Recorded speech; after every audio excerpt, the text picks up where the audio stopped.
Hey everyone, I'm a 27-year-old guy, and I recently ended things with my ex, Mia, who's 25. The reason? She did something I never thought she was capable of and shattered my trust completely. Mia and I had been together for 4 years, and honestly, we were crazy about each other. I never in a million years thought she'd be the type to cheat. The way we met felt kind of fated. She was the manager at a store I walked into one day, just trying to get a refund for something I bought earlier that week. I ended up in a bit of a disagreement with the woman at the counter, and Mia had to step in and smooth things over. That was our first real interaction. When we first started dating, I didn't think it would turn into anything long-term. I was mostly looking for companionship and figured we'd see where it went. But I fell hard for her.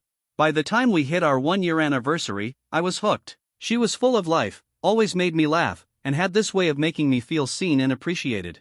Out of all the girls I'd dated before, Mia was the only one who made me feel genuinely loved.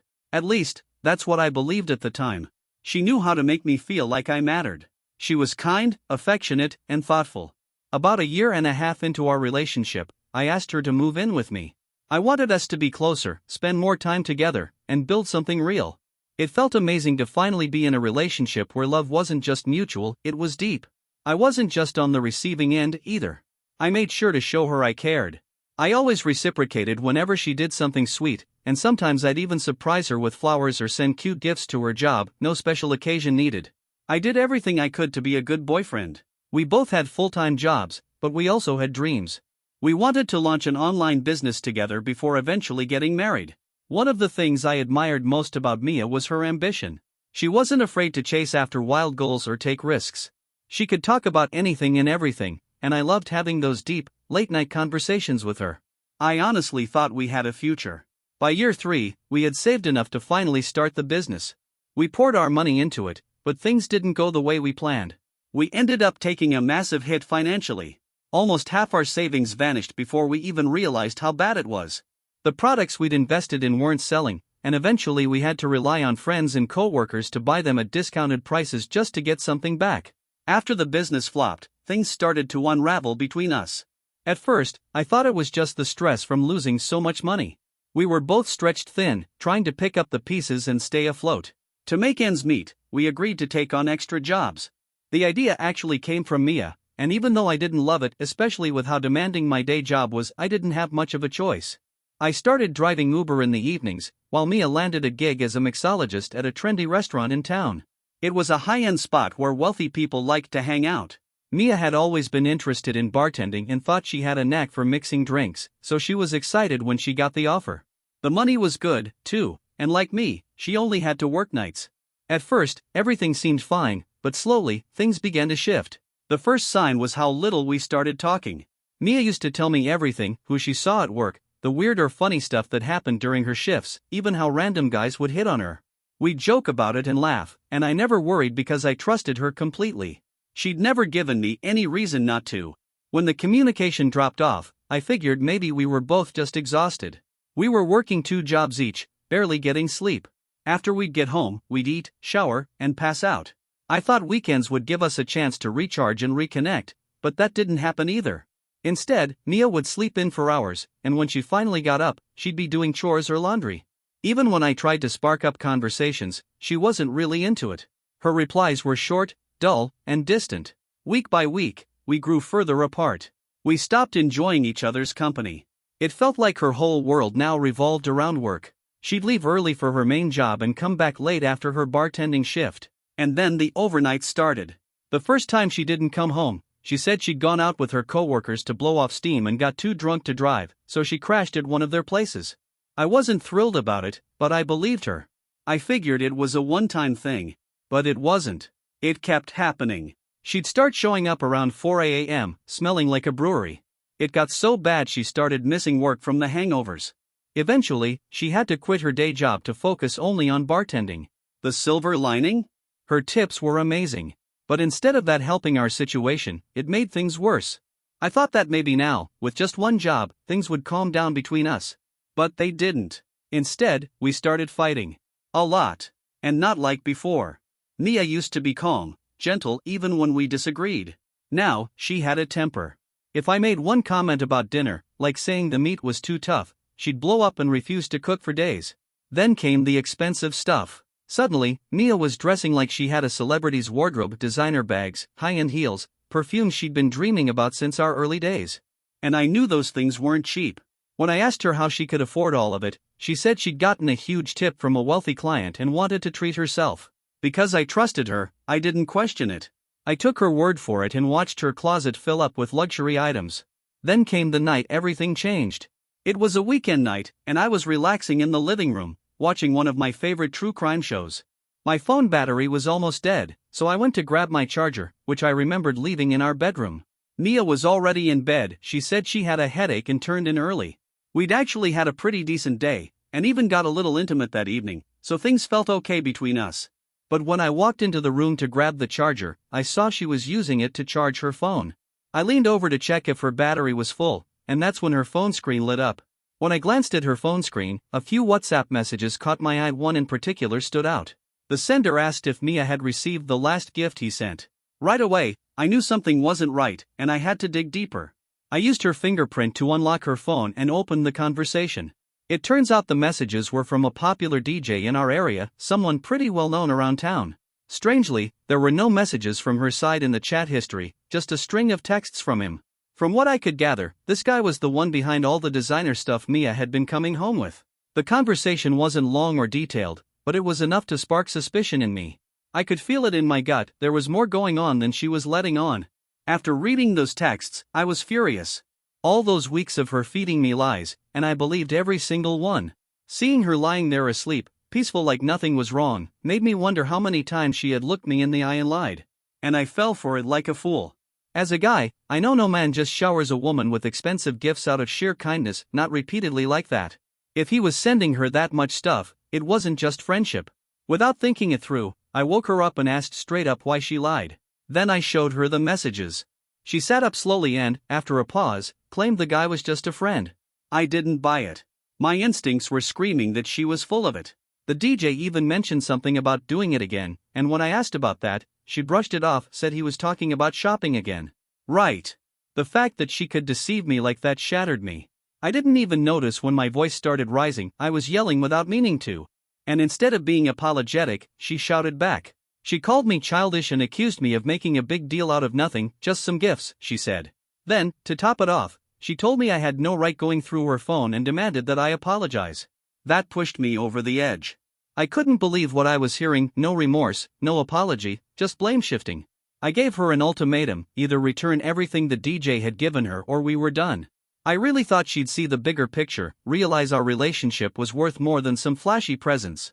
But she didn't. Instead, Mia laughed in my face and said if I thought she was going to pick me over gifts worth thousands, I had to be joking. Then she pulled on her sleep mask and went right back to bed like nothing had happened. I just stood there, staring at the woman I thought respected me, who once spoke to me with so much love. And now she was choosing luxury over a relationship we'd built for more than 3 years. I felt slapped in the face. By morning, I was gone. I packed a few clothes and left the apartment, hoping that would show her how serious I was. I wasn't accusing her of full-blown cheating, but I couldn't live with the disrespect anymore. I even talked to one of my closest friends, and he didn't hesitate to say what I was afraid to admit: Mia was probably sleeping with the DJ in exchange for the gifts. She didn't call or text for days. A whole week went by and we hadn't said a word to each other. That had never happened before, not once in our 4 years together. And I'd be lying if I said it didn't hurt. As much as I wanted to stay away, the silence ate at me. Another week passed, still nothing. But she was posting constantly on WhatsApp and Facebook, acting like nothing happened. It didn't look like she missed me at all. By the 3rd week, I was just about ready to go home and confront her face to face. That's when she finally called. Her voice sounded different, calmer. She asked if I could come home so we could talk things through. I agreed. When I walked through the door, she rushed over and hugged me like she hadn't seen me in years. Once we sat down, she got serious.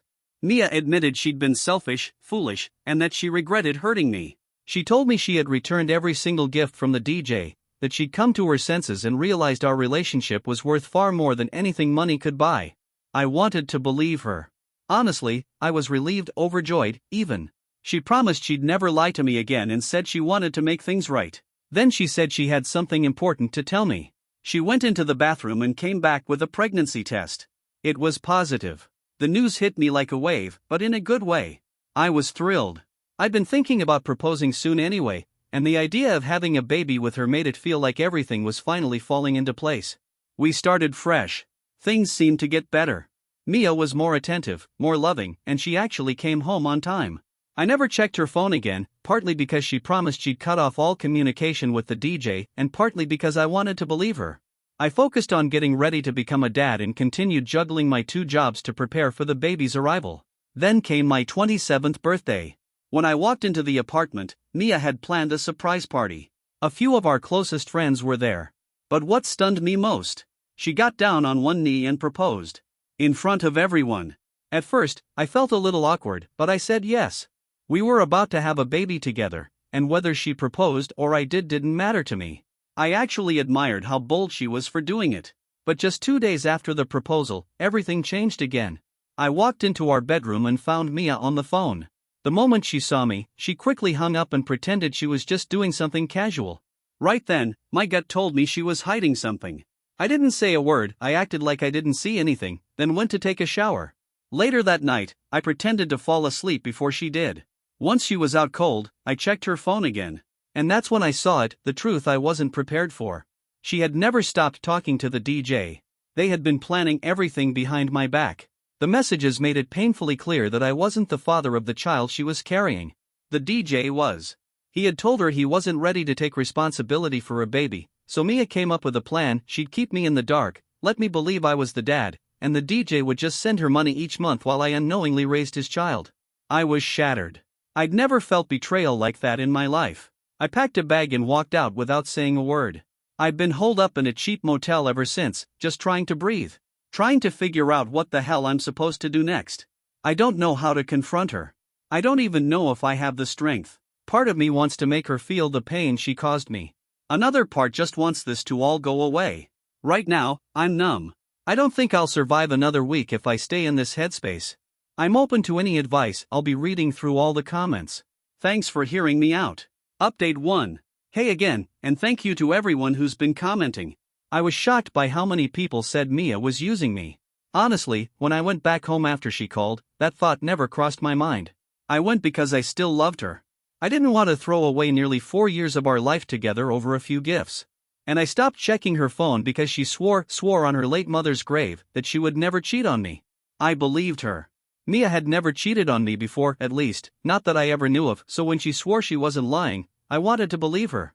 But after finding out I wasn't the father of the baby she was carrying, everything changed.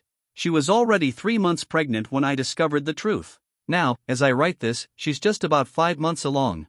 A lot of you told me not to let her know what I had uncovered, and honestly, keeping that secret has been one of the hardest things I've ever done. Knowing she betrayed me like that completely shifted the way I look at her. The love I had?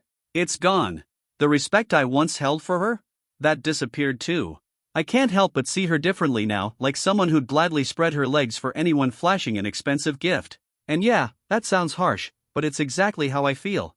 Mia started noticing how cold I'd become and hasn't stopped complaining. She keeps saying I've changed, that I no longer care for her or do any of the sweet things I used to do.